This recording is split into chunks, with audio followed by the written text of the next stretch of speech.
Well, so today with my demonstration, I'm doing mine on the Arrowquip Q-Catch 74 series. So here we have the chute with an alley. We put the scale in on the alley here, as you can see right there, and then we have the cords up here. The scale, the actual monitor, we don't have out at the moment because we actually just ran calves through. Actually, we ran the entire herd through, so we weren't weighing anyone. We were simply just preg checking and fall vaccinating. So we didn't use a scale at the time. So behind the scale is the half crowding tub, and so I'm gonna start with, how this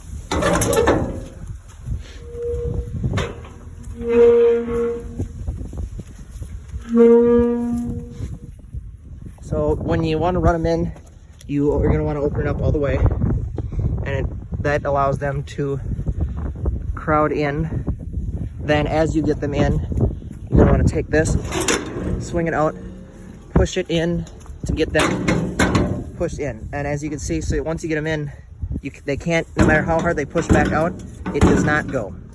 So then you just, as you keep funneling them into the alley, you just keep pushing it in until you want them where you want them, until they get where you want them. So from there, you have a separating door,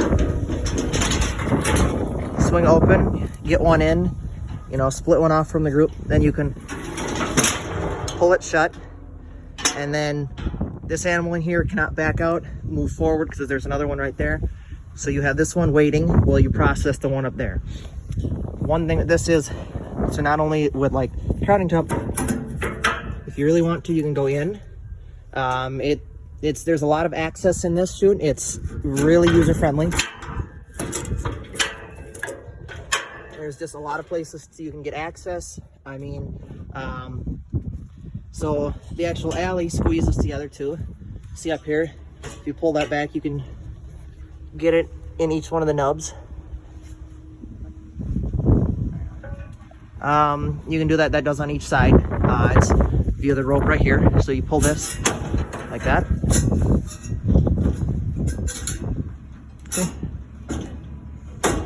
See? And then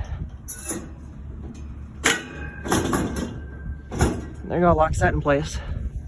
It's got, well, for forks, and you can move it around if you were to move it without the wheels, but that's probably just for storage. So then getting up to the actual chute part, we have a whole bunch of different access points for the handlers. You have your palpation door right here on each side. Like I said, we just ran cows through, so it is a bit poopy. Excuse that. But so we have, these doors, they're really nice to be able to get in behind the cow once you get them in there. And once you get them in there, you're going to want to use the bar, the stay bar essentially, which is right here. You can then put in through here, and if you want them to run up, you can essentially run them up using the bar, and it can keep them in place, because then no matter how hard they push back, they cannot push back. So that can keep the cows in place while you palpate or do whatever you need to do, preg check. So that's what here, and then that can keep them in place. If you want to check anywhere on them right now, you got both of these open up on each side, easy access to the whole side of the animal if you need it. And then you have, so this splits between these two doors, so you can get, if you really want to, you could open up this entire top piece here, like that, or you can open up the bottom piece, whole access to the side of the animal. And not only that, but you can take these two, put them together to create essentially one door, so then you can move them together.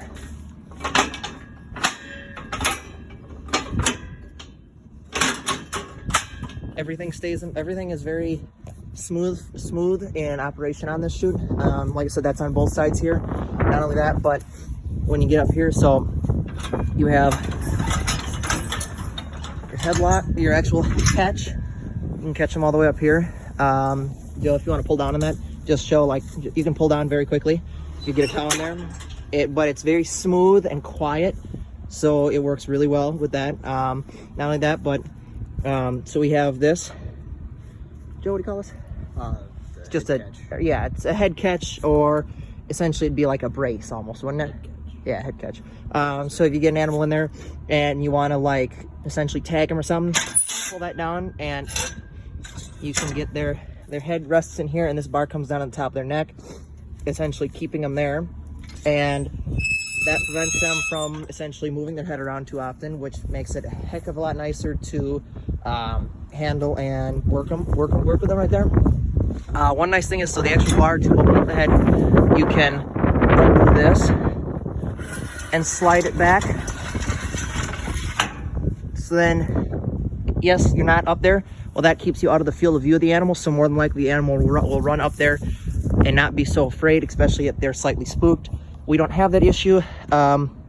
We have old show calves, so they're old show heifers that are cows, and they're a little bit too tame, so we don't have that issue. But we do have some South Dakota, some originally South Dakota cows out there, and they are a little bit more spooked of us. So this being back here is quite nice.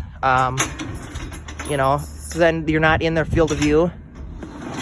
You're to the side, which makes them a lot more willing to go forward, because especially since you're standing back here, they're gonna, as they come through here, they'll see you and want to run forward. So there's that. And then that with, but to get the neck, if you really want to work on their neck, you have access here. If you want to get in here, pull this open like so. I mean, this is just slick. It's really smooth for operator. It's really smooth for the actual handlers, and it's really nice overall quiet sound moving. Not only that, but you can squeeze with this. You have a bar right here. Push in. You can squeeze quite a bit right here. Actually, I mean, it gets really narrow. Not sure what you're going to use that narrow for, but if you really wanted to, so then you just, to reverse it, just pull on this right here, and you can widen it to as wide as you want it, or as narrow as you want it, depending on the animal. That prevents their movement as you're going to process them. I mean, some cows get finicky, a little bit jumpy, spooked, you know, and that helps restrain them, so then they're not like that.